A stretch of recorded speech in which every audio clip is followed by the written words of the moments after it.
I am Jim Collison and live from the Gallup studios here in Omaha, Nebraska. This is Gallup's Theme Thursday, Season 4, recorded on June 13th, 2018.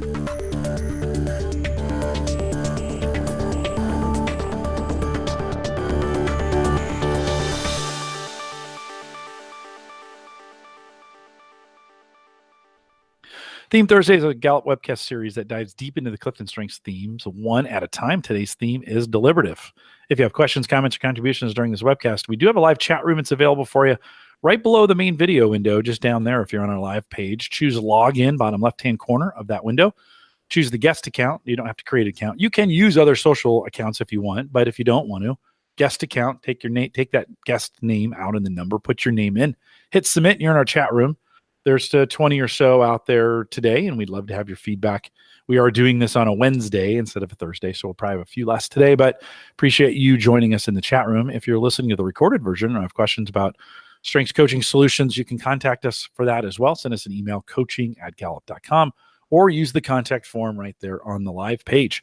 Don't forget to visit the Gallup Strengths Center, just gallupstrengthscenter.com for all your Clifton Strengths coaching resources and training needs. You can also catch the video and both streaming and downloadable audio for offline listening. We call that podcasting. And if you're a podcast listener, all the resources to be able to do that are on our resources page. Go to the coach's blog, coaching.gallup.com, and click on the resources tab. It's available for you. Super easy to do. One more thing, if you're listening on your iPhone, easy to rate, review, and subscribe to the podcast there in the podcast app if you're not doing it that way. If you're on YouTube, either the live channel or the recorded channel, follow and subscribe those. Subscribe, hit the bell so you get notified. That way you know when we go live. I think I got that notification here as soon as we went live. A great way to keep up. And then if you're listening through Spreaker, you can follow us on that platform as well. And then again, don't forget to share these with your friends. We get a lot of that feedback. Maika Leibbrandt is our host today. She's a workplace consultant here at Gallup. Maika, as we get closer to the summit, I am looking forward to seeing you again. Welcome back to Theme Thursday. Thanks. Great to be here. How thrilled am I that we've created such a great movement around Theme Thursday that we can move it to a Wednesday and still have it work. No, it's worked out pretty well. And others have just gotten the word. Tomorrow, what'll happen? This is like daylight savings time. Like, it'll be okay because tomorrow a whole bunch of people will show up to watch this. And they'll be watching it thinking it's live, and it's not. But welcome for those of you who just realized. For those of you who are joining tomorrow, right if it's Thursday right now, just keep typing to each other. Everyone will be there at the same time. Yeah, jump in the chat room. There might be some people available for you. Today we're talking deliberative, Maika, and deliberative is one of those, I think, that can tend to get a little bit of a negative bias, and I'm excited about people falling in love with deliberative. So let's talk about it. Me too. So Marta in the chat room said that she's working on falling in love with number 34 for her is deliberative, but currently they're just casually dating. I think sometimes people, if you think about that mission to really fall in love with all 34, which is really what we need to do if we're going to help people use these productively in their lives. And if they don't use them productively in their lives, it's sort of ignoring some huge potential. So our mission through Theme Thursday, even on Wednesday, is to help you fall in love with these. But I think sometimes people land in that it's complicated space in the journey to falling in love, especially with deliberative. It's not a super common theme. And so what we know with some of these uncommon themes is they get mischaracterized because the chances that you've met somebody who's really living it in a positive place are lower. But I think they also get maybe a negative bias because fewer of us have those tendencies, even if we haven't named it. So I'm thrilled to help us think about deliberative today. I absolutely love this theme. I will tell you, when I first started coaching, about more than 10 years ago now, I did have some bias toward this one. I would get kind of nervous about coaching people with this one because I got worried that they weren't going to be as quick to respond as I wanted them to be with my high communication and adaptability. But what I found by learning more about it and committing to really, really love this theme is there's such a care, such a depth, I think such a presence. It's just a different kind of presence. It's not reactive sort of out loud, but the reaction that you get with somebody with high deliberative is about, let me start to think. And so you just have to listen for it differently. It's a pretty beautiful theme. Yeah, and it's ironic. It is an executing theme, right? And so some people, they struggle a little bit because they don't see it as executing. They see it as delay, or they see it as waiting. And it's anything, that's part of it. But I think as we explore today, we're going to see it's so much richer, so much deeper, so much more important than all those things. So when we think about it at its best, what do we think about? So let's just make sure we're defining it. I sort of jumped right in there, but the brief definition of deliberative is great care in making decisions that avoid foreseeable risk. It's about being cautious, thoughtful, considerate, aware, really tuned in to what's going on. Jim, I'm glad that you mentioned that piece around it being an executing theme, because of that, I think helps us understand that it is about I'm there. I'm part of the plan. We're moving something forward. It's not about just saying, no, we don't want to move forward. It's about saying, I want to move forward to the most certain lily pad. I want to jump and know that when I'm jumping, nobody's going to fall. So it's about minimizing risk at all costs. And in order to do that, it's about taking really careful, informed, I think is the right word there, analysis of the plan and of where we're moving toward. When somebody with a high deliberative is at their best, the value that they bring is their diligence in decision making creates certainty. It creates confidence, both for themselves and in that mature place for other people. They're really up for making choices, especially choices that matter. And I'm sure some of this is going to depend on other themes that surround deliberative. But what I find is folks with high deliberative enjoy the process of sorting through options. They enjoy that sort of cerebral execution. But it is, again, it's about moving things forward. And so they're really up for saying, wow, we need to weigh some options. And I want to be the person to do that weighing. When they're at their best, they're anticipating obstacles and they're preventing mistakes. I like the word, I think in season 1 that I was listening to with Kurt today, he used the word, I think prevention.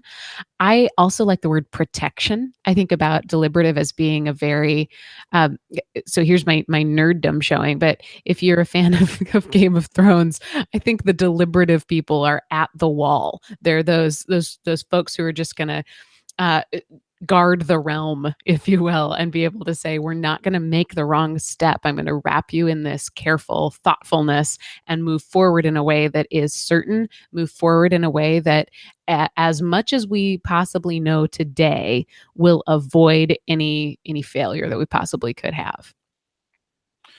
It's for me, it is one of those themes that as I've gotten older, I've really grown to appreciate because it slows me down a little bit. And I know I need that. I know I am prone to making mistakes. And if I don't have kind of that deliberative, using the word in the definition, right? But having that deliberative, intentional, methodical. I love the word risk that you use in there and in risk and preventing or risk mitigation. Yeah. Because I think some of those things, are very, very important. What can we do? Because we're focusing on success this year. What kind of things can we do more of? What are some actions we can do? Yeah, if you've got high deliberative, get involved in big decisions. When there's an important change happening, get a seat at that deliberation table. Raise your hand to be involved in sorting through options. You'll bring something that nobody else brings. I think sometimes, and I'm going to talk about this in a little bit, deliberative and strategic sometimes are easy to blur the lines between those two. Strategic is about sorting through possibilities, whereas deliberative is about assessing risk in realities. And think about somebody with deliberative at that decision-making table. You're going to be able to say, there's a bunch of moving pieces, and here's what we know about them. It's almost like sorting through the existing evidence in order to make the best decision moving forward. I also think ask early and often for as many details that we currently have available. Now, an example of that might be asking for the agenda before the meeting. So it gives you some time to think through how the meeting can flow. If you're in an education space, it's asking for your enrollment data of your students the second it's assigned so that you've got some time to really get those students in your head and prepare for what's the best environment you can create for them. Maybe if you're a manager, it's asking your direct reports what expectations they have of you early and often. Deliberative does take some time because you're sorting through all the realities that are there. You're sorting through all the moving pieces, the nuts and bolts, the logistics and options. And it's not so much of a flow chart of if this, then that. Again, that's more strategic. What deliberative is probably more granular than that. It's if this, then that will happen. And if something else happens, then that will happen. And instead of just wanting to quick quickly go to the best place, deliberative wants the opportunity to really assess and understand all those options so that you can quickly go to the safest place and continue to move forward. So I think sometimes we think that slowing things down means you're not executing. Remembering that deliberative is an executing theme helps us understand that it's not about slowness for the sake of fear. It's not about slowness for the sake of ego.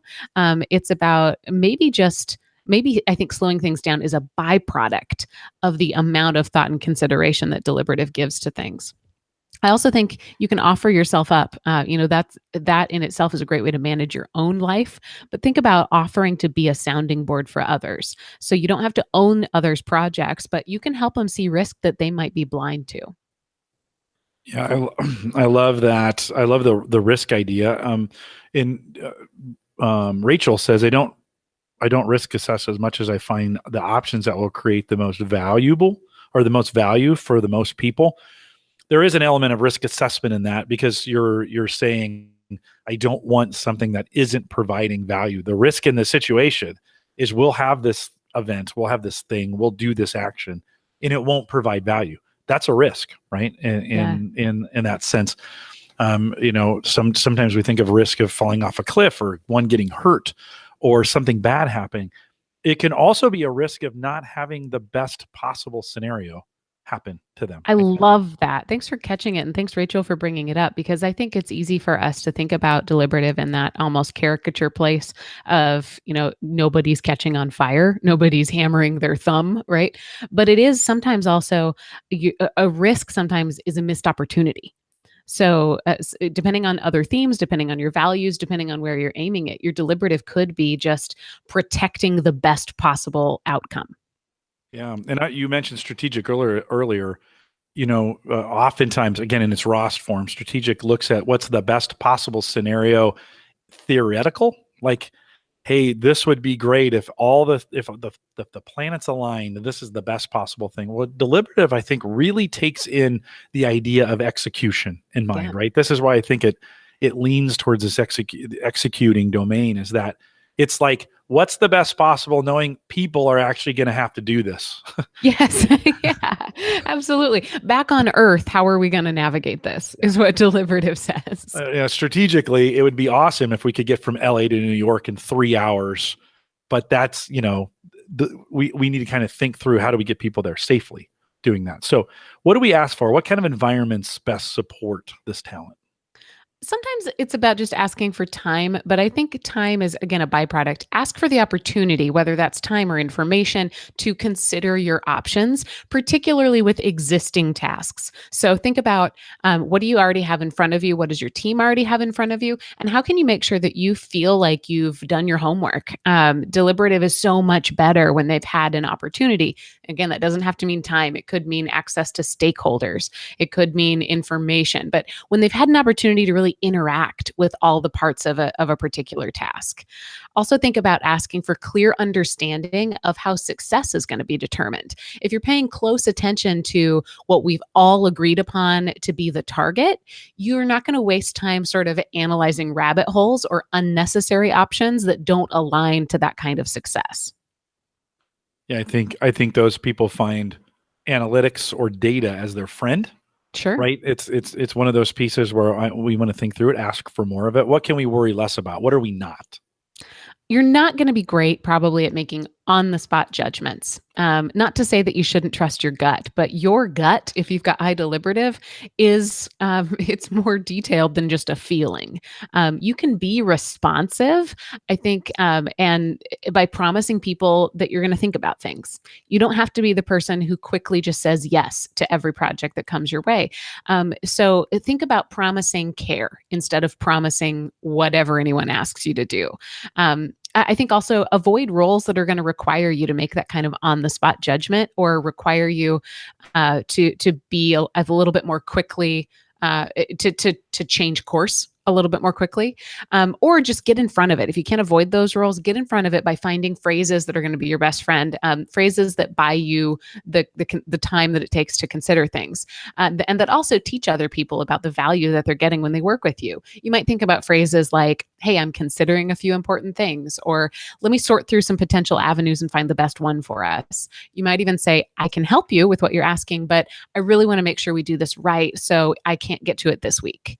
And sort of, I think when you're thinking about that, you're doing two things. Again, you're buying yourself the time you need in order to bring the value that you know you can, but you're also promising to be the best version of yourself to your partner. And I think that's see that less as saying no and letting people down, and more as curating the type of environment where your strength can thrive. I like what Alex says in the chat room, kind of a personal mission statement, so to speak, around his deliberative. He says, deliberative is clarity and confidence to me. In executing, there is no better feeling than moving forward, knowing we're on the best path. And I like that. I mean, it really is this, here is with high deliberative, here is my promise to you. And it's very clear, it's very positive, it's very action or executing oriented, which again, breaking that stereotype of waiting. It is, we are on the best possible path because we've planned this, we've thought about this, we've analyzed this, we've sorted to this. When we think about working with folks, then, Maika, high and deliberative, by the way, I think everybody should have mission statements based on their top 5. That would be really awesome. But when we think about it, what should we expect? What can we look for? So I think you can look for caution. You can look for healthy skepticism. These are people who are probably going to think before they act. So notice that thoughtfulness as them beginning to engage. You don't have to qualify action as them starting on a project. Usually when somebody with high deliberative engages or starts a project or says, hey, I'm in, you don't see it. It's a little bit more invisible because it's thoughtfulness instead of, moving pieces. Expect them to be great listeners. They're really sorting through risk. And in order to do that, they want information. I find that they're really good at listening to information and kind of quickly classifying or categorizing what it is that they're hearing into what we can execute upon. Expect them to be discriminating and selective, maybe even socially. It could take them some time to warm up, but really what they're looking for is that confidence and trustworthiness in any potential partners. The one I've enjoyed the most this season is when we talk about recognizing people with a high theme. And when we think about deliberative, how do we recognize those individuals? I think part of it, and I've been working a lot with Q12 lately with our engagement data, and the lowest scoring item, regardless of what industry you're talking about, is about recognition. In the past 7 days, I've received recognition or praise for doing good work. And what I find with groups who are exceptionally good at this, though they are few and far between, it's less about trophies and gift cards, and it's more about the acknowledgement that I know what you're doing. It's a lot more about communication and about sharing where you are and knowing that other people are paying attention to where you are. When I thought about recognition and deliberative, it brought me back to that very notion. So I think one way that you can recognize high deliberative is know what they've decided and what they're currently thinking about. Staying connected with them means staying present in their execution process. So what a great, I think, compliment to say, hey, I realize that you're still working on a few things. What is it you're working on? How can I help you benchmark some of your execution process or your thought process? Or can I just appreciate that you're giving this much thought to things? Also, celebrate what they've gone all in on. You might even say, hey, instead of doing XYZ, Jim dedicated his whole self to this specific project. Those moments where they really show, I think that they are confident and they do have clarity and they have that sort of conviction around where they're going. That is the clue to you that it's something important. And so it's something to be recognized. You mentioned the Q12, and let me put a little shameless plug for a new series we have coming up with Dr. Mike McDonald around Q12 for coaches. A little secret. I'll just tell our Theme Thursday listeners a little secret. It's not just for coaches. We titled it that because of the coaching community we're in and we're working with you guys. But really, Q12 is this universal, and I think really, really important in terms of strengths, that it's tough to have strengths without measuring it through engagement. And so if you haven't signed up for those, head out to our Eventbrite page, go to gallup.eventbrite.com. All 13 sessions are available for you out there. You can get out there and get a little better idea if you're not familiar with our Q12 and our Q12 process. Get a little bit of better idea what Maika's talking about when we talk about that. But 12 really important questions, I think, Maika, to ask yourself lots of times. I catch myself quoting the Q12 all the time. Yeah. And we at Gallup, one of the questions is, do I have a best friend at work? We quote that. That's daily. Like, we call each other that. We celebrate it. We talk about it all the time. So join us for that series. How do we stretch deliberative? It would seem like one of those that might resist to be stretched, although it isn't. Think about, how do we stretch someone and how do they learn? Offer to think with them. It might feel sometimes like somebody with deliberative needs to be alone in order to sort through risk and develop a plan. But maybe consider saying, hey, let's weigh our options together. You might even be able to be a sounding board for someone with deliberative by helping them prioritize or categorize or classify all the potential risk that they can see, so that person, that deliberator, doesn't have to do it all by assuming that what I qualify as risk is equal to what you qualify as risk.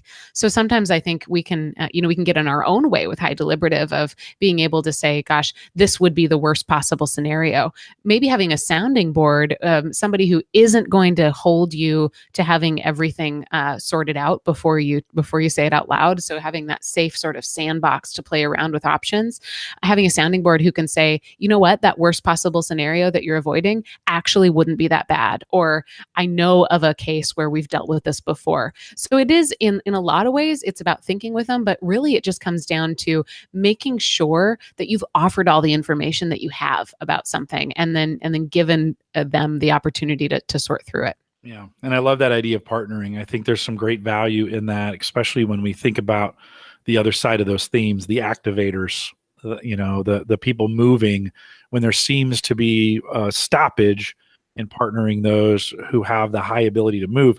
But then in understanding, like, just because I have activator doesn't mean I can get frustrated with deliberative. And we know there's people who have both of those high, right, in their top 5.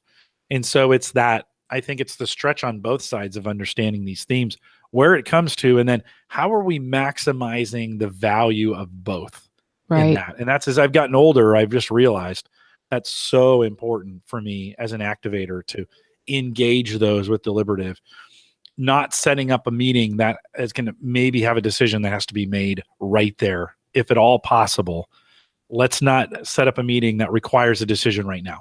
Let's make sure we know when we go into that meeting, is this a meeting to decide on things? Yeah. It can be, right? I think, the rule of great salesmanship is always be closing. I think sometimes that's the rule of great productivity too, is take action when you can. But if you've got the opportunity to say this meeting is about us thinking through things, and make sure that everybody knowing that, everybody coming to the table knows that, I think that creates a great, clarity doesn't hurt anybody, right? It's about putting people in that space that they can be more confident, whether or not they have deliberative, because they know exactly what the expectation is. Yeah. What about partnering? We just talked about that. Any other advice you'd give in the partnering realm? Yeah, deliberative tends to be kind of a private theme. So I think sometimes it's just going to be important as a partner to respect their privacy, offer your expertise, help them know what role you play best and how you play it best, help them know what you can be counted on to contribute, who they can count on you to be. That sort of transparency is important. Again, deliberative sometimes looks deliberative in its relationships. It's not something that you shut off. So they're constantly, again, trying to assess and decide of the most confident place that you can go forward. So be a good partner by just being real and patient and showing up. Rachel in chat room has deliberative and activator, 1 and 2. Which, so cool. So Rachel's great? A unicorn. No, they're not actually that uncommon, but theoretically they're pretty different. Well, we see them, right? We see one as go, go, go, and the other is stop, stop, stop. But that's not true on either side. That it's so much deeper than that. Rachel, we're going to ask you some questions in the post show a little bit about that. I kind of like, so write a few things out of how those work together for you. She says that there are some challenges, but Rachel, I'd be more interested. I love your challenges. More interested in what are your advantages? Like, how do you use those two superpowers together to make it work? Maika, we have some challenges to throw out there before the post show. How do you want to challenge folks this week? Oh, and then remind them of where they find these challenges. You can find these on Instagram. If you're listening to this today, the 13th of June at 12:27 p.m. in the Eastern time zone, I will apologize that I did not post last week's challenge, but I will today. So don't worry about that. You can find them on Instagram at Strengths Talk. Make sure to follow us and comment on those challenges. If somebody also in the chat room wants to migrate these challenges over to our Facebook page, we'll make sure they're there for you as well. So 2 challenges. First is if you have deliberative really high. Number 1, we're calling this 5 days of think time. Set aside 20 minutes just to yourself and sort through the current plans and ideas that you have every single day for 5 days. Do not use this time to check email. Don't use it to do yoga. Use it to gather information on options. Get clear on where you are in the process or solidify some choices that you need to make. That sort of me time, again, that private opportunity to sort is going to be really great. And so I just want to see if you can do that for 5 days. Pay attention to what it feels like the first day. Pay attention to what it feels like the third day. And then on the 5th day, come back and let us know. Let us know how it's going. I think it'll be a really great opportunity to just make the most of that talent. Number 2, find the right words to explain your thinking process to others. Interesting that we'd say thought process or thinking process because it's not a strategic thinking theme, but I think that educating others on your reasons for being cautious helps it come across as care instead of fear. So what is it that you want people to know about the care you take and why you take it?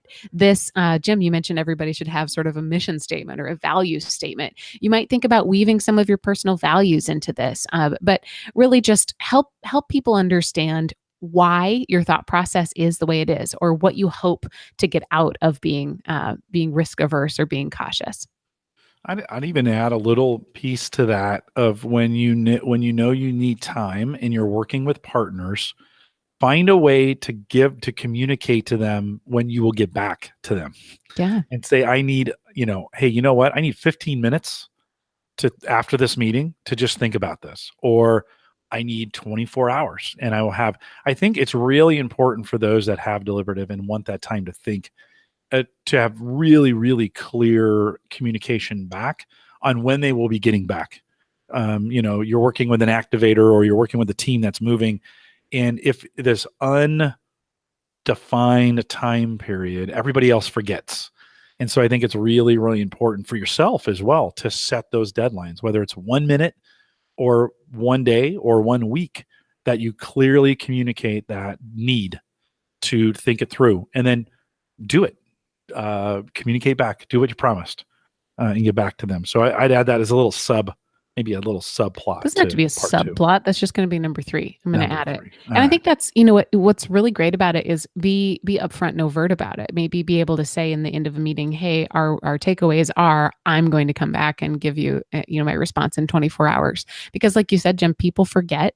But if you've got deliberative, chances are you're thinking and thinking and thinking. It's similar to some other of those thinking themes, but you're still considering. So it's like you're like a duck on a pond, like you're still kind of paddling underwater and it might not look obvious to anybody else. So it's, again, you making that promise out loud to people speaks to folks who are a little bit more bullet point, a little bit more action oriented. It just describes your thought process in a way that they can look for and that they can appreciate and anticipate in the future. Okay, for the rest of us, what is the challenge? Well, if it's a lesser theme for you, so if it's in those rarely or never spaces, 2 challenges. Number 1, this one's fun. Develop a coding system on your calendar. So before you leave for the day, mark which items that you still have outstanding need further consideration and which you should just execute on. So that might mean color coding. It might mean sort of rank filing. But try this for a week of just thinking about before you leave, coding all the outstanding work you still have to do. And then the second one, I'm borrowing from a client of mine who I coached years ago. she had very low deliberative and was on a team of super thoughtful folks.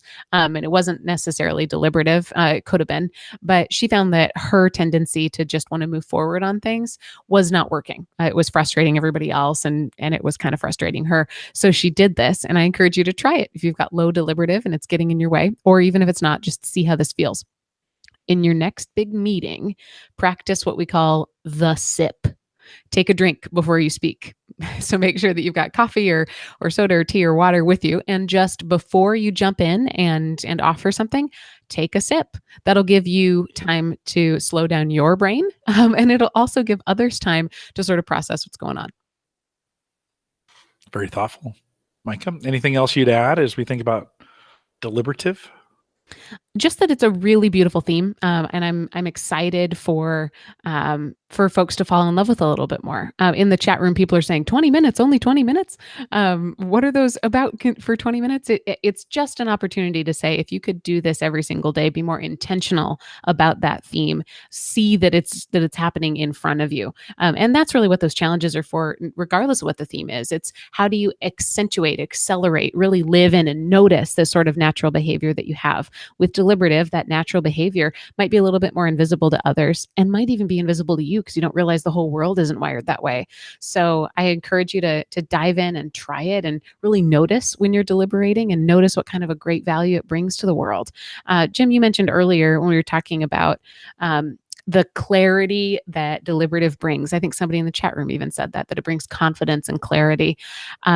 I think it's something the whole world could really, really use. If you look at our Q12 database, the first question is, I know what's expected of me at work.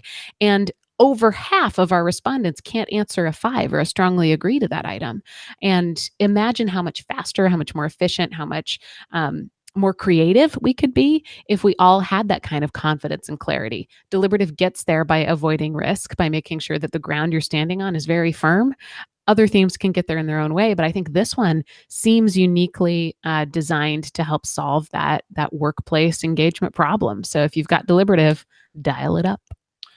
Meryl in chat room says, my husband and my daughter both have high deliberative, and she's learned to plant a seed a few days before I need the answer. If I forget, my activator gets frustrated because I have a need to get started immediately, which creates unnecessary tension in our homes.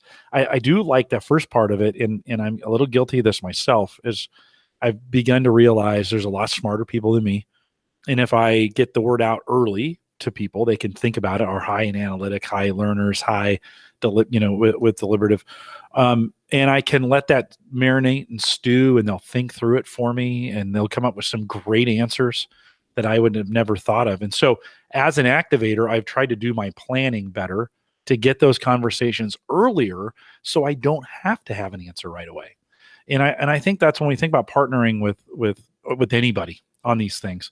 It's trying to figure out, how do we get the best possible result given all the players that we have. And it's just one of my favorite things to do, Maika, is to say, hey, team, let's think about with our interns this summer that we have on campus. We've been doing a lot of time thinking about the blockchain, Bitcoin and the blockchain, and how can it be used. And I've given them an assignment to figure out, what's a good use of the blockchain for what Gallup does today. And I planted that seed 2 weeks ago, and we didn't really have any assignments around it, there were no deliverables. I just wanted them to start thinking to keep it in the forefront. We've been doing a little Bitcoin cryptocurrency game where everybody got $10,000, and we start trading against each other, right? To see and it's really fun. I found a little Superman toy from like Burger King that came out, and that's the traveling each day. Someone's the leader, and they get to have that on their desk, right? If they're the leader of this, but it's getting that word out early enough that people have time to think about it and assess the risks associated with it, which I think is really, really, really important in a lot of the things we do. And I just think we need to lean into that, appreciate it, learn to love it, see it, call it out for what it is. Don't get surprised by it. Know it's in somebody. Yeah. All the interns, we've posted their top 5 on big white, those big Post-it notes, the big giant ones. They've written out their top 5 so we can see them plain sight. I mean, yeah, the little desk things are great, but I wanted big ones. because I'm just not that smart. And so as we go around the room, you can just kind of see who they are. And man, that makes a big difference when we think about who can lean into this one. So I hope today, as you're listening to this, you're figuring out, how can I lean into my deliberative friends?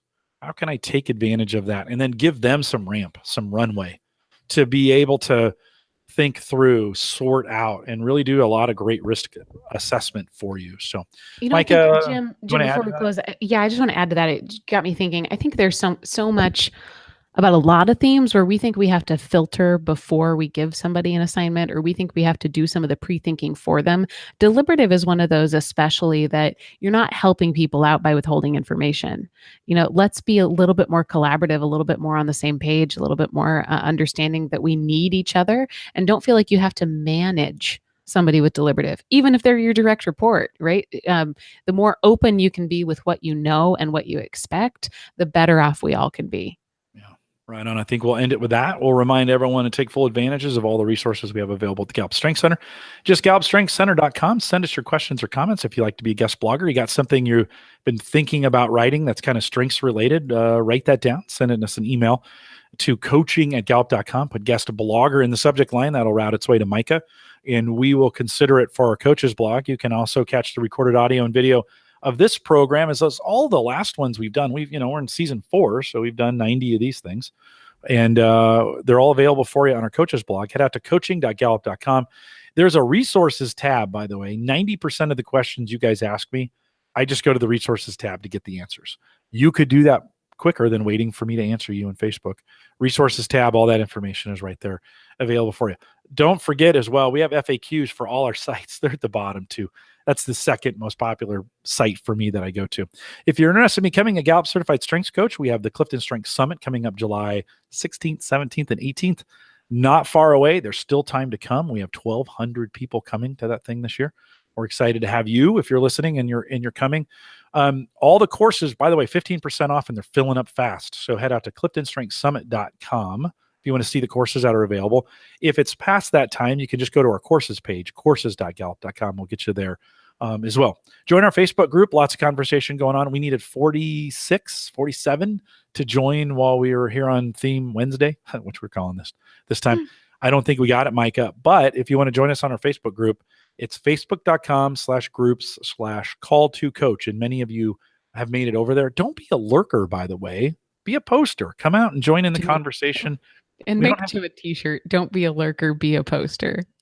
Well, we have 10,000 people in there, and I hear from the same 50. Now, don't get me wrong. I love you. Love those 50. I love those 50, but I'd like to hear from some others as well. So if you've joined the group, we'd love to have you and hear your voice. We'll be back in 2 weeks. It doesn't matter if you're listening to this time sensitive. No Theme Thursday next week. We're taking the week off. We'll see you back in 2 weeks. And with that, we'll say goodbye, everybody.